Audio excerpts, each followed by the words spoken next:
مرحبا بكم متابعينا الأوفياء في قضية جديدة من مسرح الجريمة. قضيتنا لليوم وين باش تهزنا لولاية القيروان معتمدية حفوز، تحديدا منطقة الشريشيرة، غادي وين يعيش طفل شاب اسمه حمزة الهلالي من مواليد 10 نوفمبر 1996. حمزة شاب كالأولاد الكل، يخدم في معمل في المنطقة كل يوم ويروح. نهار 14 سبتمبر 2021 حمزة خدم كما العادة، لكن نهارتها روح بكري شوية، دوش وقال لأماني أخته باش تحضر له حوايجه اللي هو ماشي لسهرية في الليل باش يسهر عرس واحد قريب. أماني أخته سألته ما عندهمش عرس واحد يقرب لهم، قالها اللي هو عرس قريب صاحبه يخدم معاه وماشي في ليلتها باش يسهر شوية ويروح ما يفوتش زون 10:30 ل11. وصلته أماني كما العادة باش يرد باله على روحه ومشيت. 6:30 كمل حمزة دوش، جاه صاحبه ركب وراه على الموتور وقصدوا ربي للعرس باش يسهروا. أماني مطمئنة اللي خوها باش يسهر شوية ويروح ما يفوتش 10، لكن مع مضي ساعة نوقز التليفون متاع راجل أختها، كلموه وقالوا له اللي حمزة مفقود من 10 ما ثماش. أصحابه في العرس لوجوا عليه لكن فص ملح وذاب. هنا هز رجل أختها التليفون وكلمها، وين تنقلوا على عين المكان وبداوا يلوجوا على حمزة. لوجوا رد ديار، لوجوا في البلايص كل ما ثماش. فما بير غاديكا شعلوا فيه ترشوات متاع التليفون، جابوا ضوء كبير لكن شيء ما ثماش. أيست أماني وين حمزة؟ لهنا سفيان صاحب خوها هو اللي مشي هو وياه للعرس، قال لهم روحوا وتو نرجع أنا وحدي نلوج على حمزة بالك شي نلقاه. مع ماضي ساعتين روحت أماني للدار هي وأختها ورجل أختها.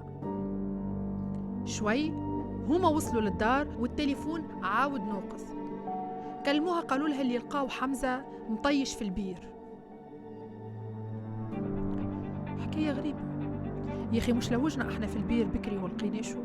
عاودت رجعت أماني هي وأختها ورجل أختها وبقية العائلة للبير، وين خلطوا يلقاو جماعة الحماية المدنية والحرس الوطني قاعدين يجبدوا في حمزة جثة من البير.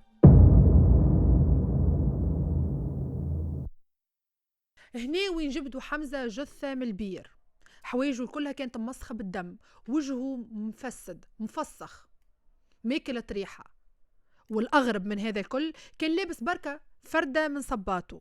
الفردة الأخرى وين؟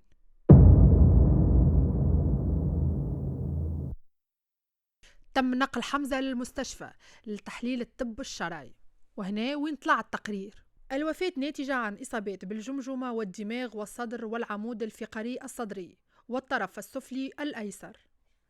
إصابات الطرف السفلي الأيسر والصدر والعمود الفقري الصدري وكسور الجمجمة تتوافق في حدوثها مع سقوط من علو وارتطام ضد أرضية صلبة.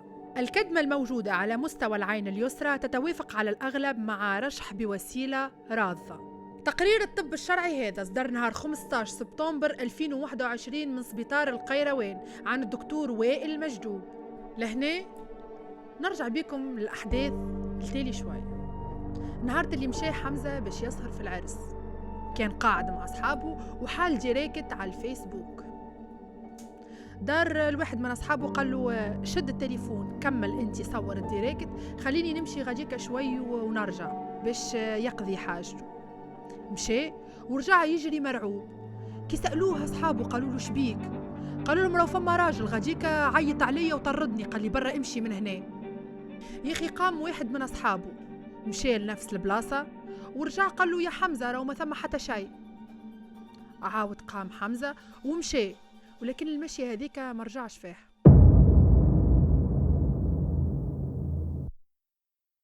الرواية هذه كانت تحكيت في التحقيق، لكن ما لقاو حتى دليل وما عرفوش شكون اللي قتل حمزة.